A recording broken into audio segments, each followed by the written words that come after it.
Welcome to this episode of the Voices for Voices TV show and podcast. I am your host, founder, and executive director of Voices for Voices, Justin Allen Hayes. Thank you for your support of Voices for Voices. We can't do this without you. If you are able to, we would greatly appreciate if you can make a donation to our organization, as we are a 501c3 organization. Your donation, dollar sponsorships are 100% tax deductible. So thank you for everything that you have done. And if you could like, share, subscribe, follow Voices for Voices. We're on all platforms, all social media, as well as the 17 plus platforms that we have our Voices for Voices TV show and podcast, which were over 150 episodes. So we're very grateful for the Hudson Community Television studio, the staff, individuals just really make this seamless when we come in to do these episodes. So big thank you to them. If you're able to make a donation, you can find us on Venmo, Voices for Voices, or you could go to Love, L-O-V-E, Voices, V-O-I-C-E-S, .org, O-R-G, and I'll take you right to the landing page to make your donation. And thank you in advance for that. This episode is based around our 2024 Voice of the Year Award presentation program. The Voice of the Year Award goes to an individual who, as our organization's name, Voices for Voices, that we're sharing our voice or a voice of somebody that may not be able to or may not be able to communicate as effective. And so this award is really tough because we've had 52 episodes here going on when after we complete this episode here for the season 3. So we're going to be turning the page January 1st on season 4 of the Voices for Voices TV show and podcast. So as we were looking through past guests, individuals we met through the community that have really just been great communicators, who may or may not have gone through trauma and tough circumstances. I refer back to last year, 2023, when we awarded Tyrus the 2023 Voice of the Year Award, where we were able to fly to New York City, meet Tyrus backstage at the Gutfeld show, and present him with the award after the Gutfeld show to in front of the in-studio audience, which was awesome. And Tyrus, he shares his experiences.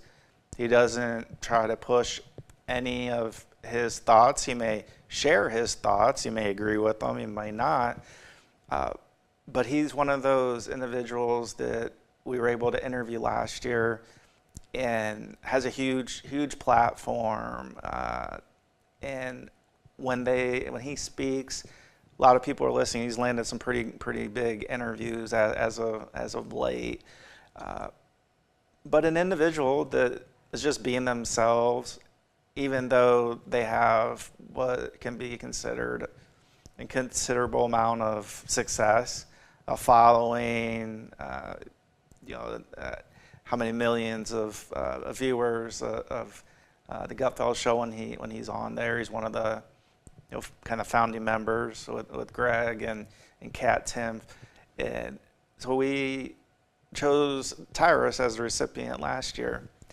This year, as we were looking through individuals that we may want to present this award to, when we hit episode 138, 139, we interviewed a young lady named Elliston Berry. She and her family live just outside of Dallas, Texas, and she went through a very traumatic experience. To just briefly talk about the experience she's been through. So Instagram, right, one of the social media platforms, pictures are out there. So she had a couple pictures posted, and an individual, a student at her school, used a free AI, artificial intelligence program that took her pictures and turned them into what they call like these AI deepfake revenge porn photos. So showed her without clothes, this program. So she showed up to school one day, and the student body was kind of buzzing with what was going on, and she felt totally embarrassed. They weren't real photos. They started out as real photos, but what was being shared was not. And the school at first didn't really seem to want to do a whole lot. Law enforcement kind of around the same thing. But at some point, there started to be some momentum because Elliston was sharing her story. Her mom, Miss Anna, was reaching out to her state and local representatives because she obviously, as well as we and anybody has ever been through this type of situation, want to have those photos taken down. And the big tech companies, like Meta and that have control over Facebook, Instagram, and then you got X and other ones out there. But big tech didn't want to take the pictures down. And it wasn't until Ms. Anna reached out to Senator Ted Cruz's office. He's a senator in Texas. And Senator Ted Cruz listened to her story, was able to communicate with big tech, get the photos taken down. The individual, the student that did the bad deed, his parents, it wasn't the school didn't kick the student out, but it was the student's parents that took him out of that particular school and switched schools to do that. And so when Ted Cruz got involved, he got big tech to take photos down. And up until that time, you had to be a celebrity. Like, I think it happened to Taylor Swift. So big artist, big personality, and hers were taken down right away. But she has a lot of money, a lot of resources, a lot of staff, and things that happen to celebrities, as sometimes we find out, sometimes tend to happen much faster.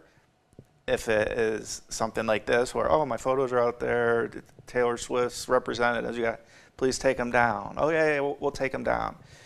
Or if there's a court proceeding and there's a celebrity involved, the process might go slow, and they may get a sentence that may be less than what others. And I can think of a video we posted a month or two ago. Justin Timberlake, he's pulled over for driving under the influence, and he was able to negotiate some type of plea deal that was much less of punishment than what a normal, regular person that gets a DUI. How do I know? Because I have one. I had one over, 20 years ago. That I was not being a smart person. I thought I was at the time, but I wasn't. And so I know the things I went through, and then again, this was 20 years ago that this happened for me. And Justin Timberlake was, like, hey, go give a public service statement. Walks out of the courthouse, gives a public service announcement, telling people not to get behind the wheel. So all that's great. But they're not feeling kind of in the pain centers of the brain, like, oh my gosh, like I really need to change my behavior. He's continuing on with his life, and again, with a lot less of the punishment than the average person, like myself, or others that have gone through that. So, taking that all into account, it wasn't until Ted Cruz got involved that big tech took these AI deepfake nude pictures that are out there of Elliston, who was a minor, by the way, right, in high school, and she was able to communicate with Senator Ted Cruz, and a bill was passed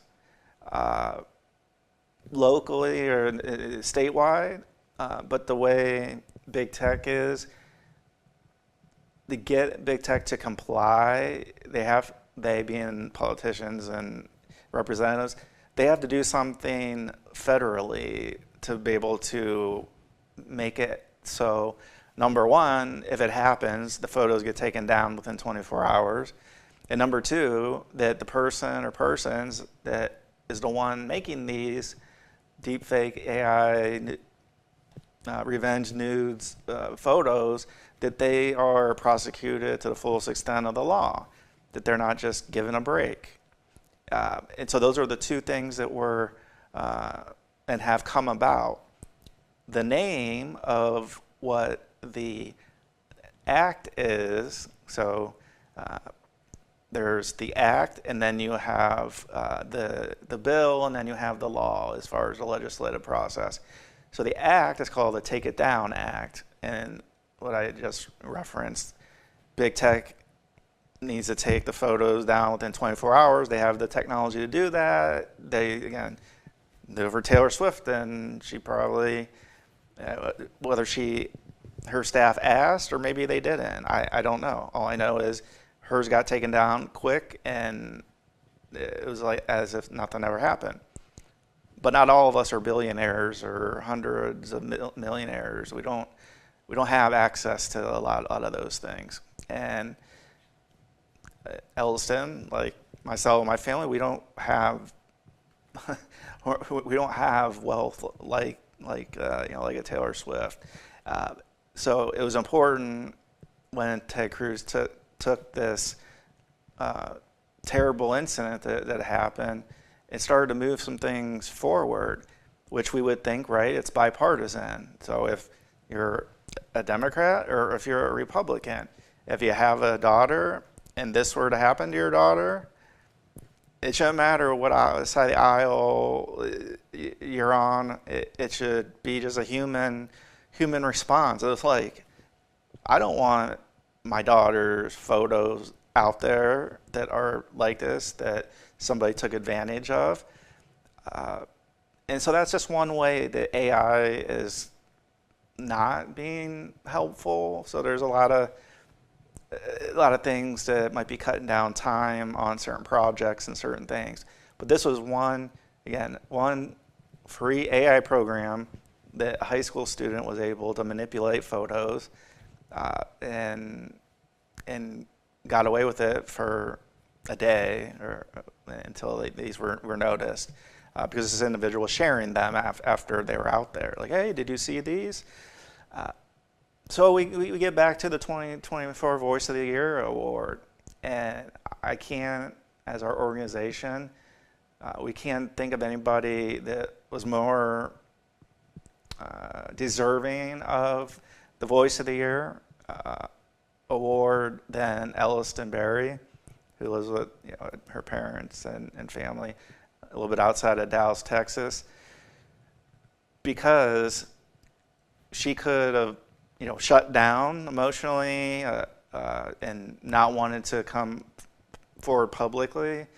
But she did come forward publicly, and she's using her voice, and she is making a difference, and she's showing girls of whatever age, any age, that you can use your voice and affect change. And as Miss Anna said, she kept calling her representatives and senators until somebody got back to her. And she's like, I wasn't going to take no from everybody. And so she just kept going and going and going, and then she found somebody who wanted to kind of take the torch and start to make things happen.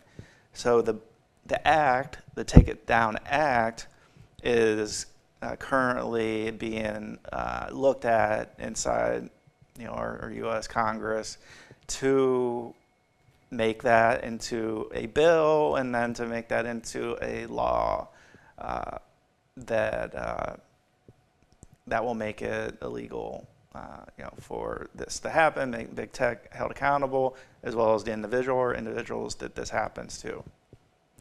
So what we did as an organization, we flew down to Dallas, Texas last week and presented Elliston Barry with the 2024 Voice of the Year Award. It was just an amazing experience to feel the authenticity and the eloquence, the way she was sharing, what could it, and still probably is, a traumatic event that happened in her life. So we were able to present that to Elliston. So we'll take you to that clip where we make that presentation of the 2024 Voice of the Year Award recipient, Elliston Barry.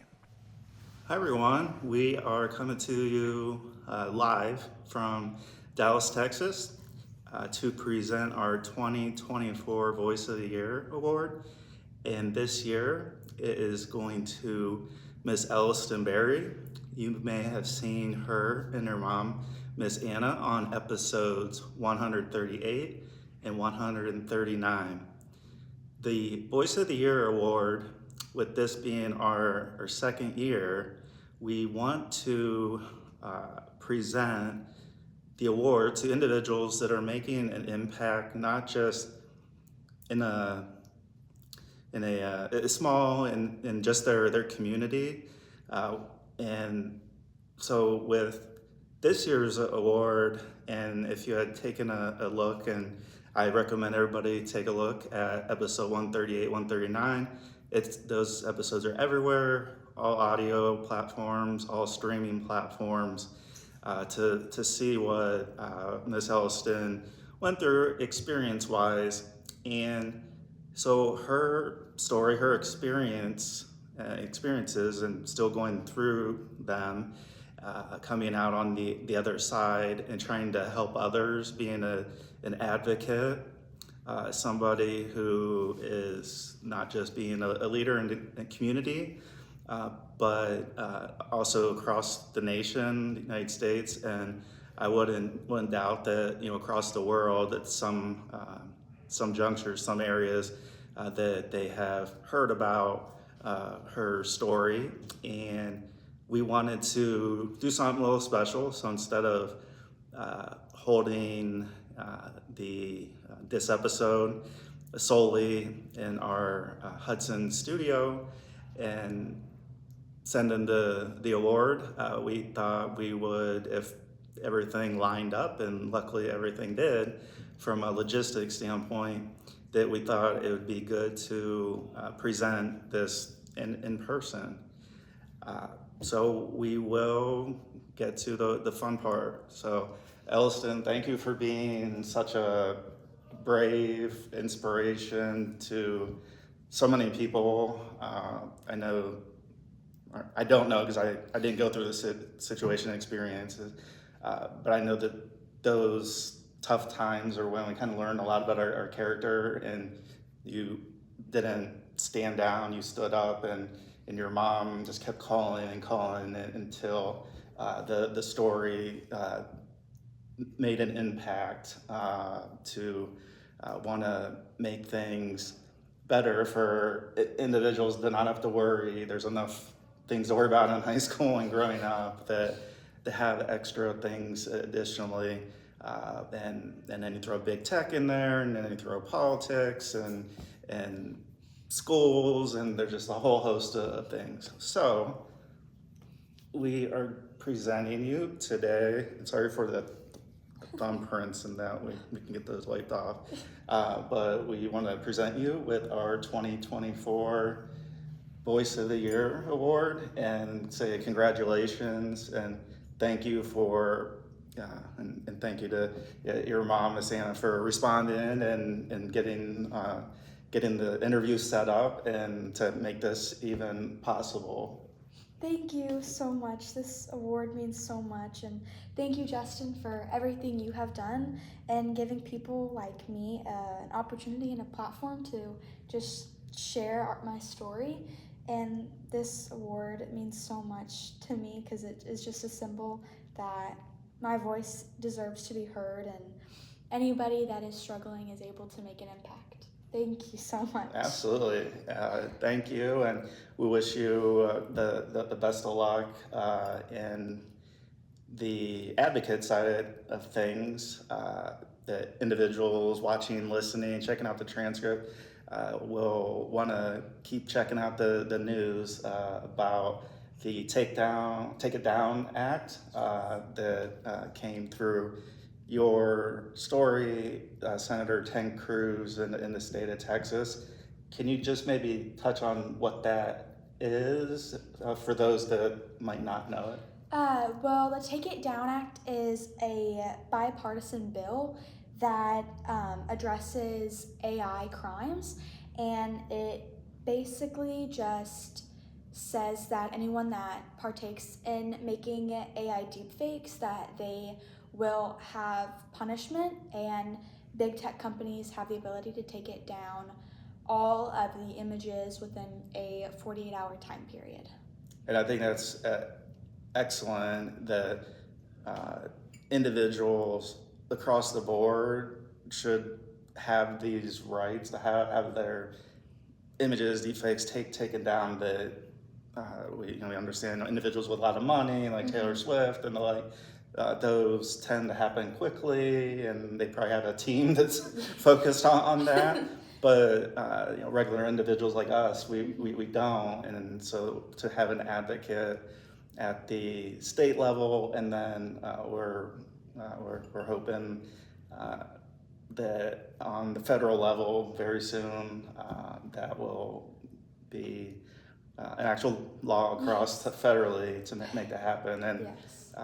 In part, big part that you were unfortunately became a victim at that point, but now you're kind of turned that on its head and you're advocating, and again, you speak so confidently and so eloquently that I think that's also an inspiration to others. And I don't know if you were a good public speaker before all this kind of came about, and you just learned as it came. Yeah, I think that these opportunities have really just made me develop more as a person, and it's really shown me just new experiences, and I've gained so many experiences doing this, and so many new things have come about this. So although it was a tragedy, a lot of good has come out of it, and I'm just glad to be helping others and making an impact.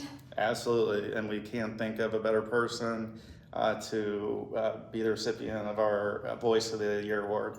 Last year, Tyrus was the award recipient, and so you're definitely in great company with people that are just being themselves. So thanks again. Thank you for coming and to this off-site location, kind of for both of us.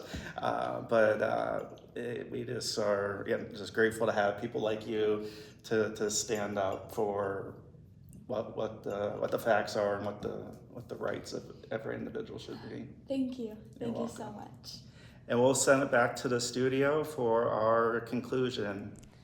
Thank you, Elliston, Miss Anna, your Dan Mark, who is awesome as well. He asked us if we wanted to be a guest on his podcast. He's a first responder, firefighter, and was sharing in our gathering that he has a podcast he's put together, and that firefighters and first responders, some of the things they see are quite traumatic, and his podcast is meant to be an outlet for those individuals that, again, as we say, to share our voice, voices for voices. So we're looking forward to being a guest on his podcast in the near future. And then you can look for probably 2 episodes, I'm thinking, where we're going to interview him. We're going to interview Mark, and he's going to talk about being a first responder, a firefighter, and some of the things that they see and how he processes these events as they happen and as they occur. And it was amazing to be able to, again, meet Elliston and Miss Anna, her mom, and Mark, her father, in person in Dallas. So we made that presentation. It was just a lot of fun to get people that are passionate about what they're doing. We're passionate about Voices for Voices, as you see and can hear, and they're passionate about making sure, as much as they can, that what happened to Elliston, and there was another minor girl that was also impacted, who lives in New Jersey, to make that as hard for that to occur, where the algorithm for big tech would catch the photo or video before it actually gets uploaded. So when you see, like, oh, I'm uploading a photo, uploading a video, and it says uploading or processing or optimizing, it seems like there's so many steps. When those steps are going in order, that the photos and videos are caught at that point, instead of, oh, it's been posted and I have 100 followers now, close to 100 people have seen these. So I want to give, again, a big thank you to Elliston, again, for her bravery, for her sharing her story, for her taking a stand. And we are, as an organization, Voices for Voices, so honored to have been able to present Ms. Elliston Berry with the 2024 Voice of the Year Award. And we want to thank you, as always, our supporters, our viewers, our listeners, those checking out our transcript. Please interact with us on social media. Check out some of our true crime and mental health videos that we're putting together on current events and how those overlap into mental health and how they affect the community and individuals.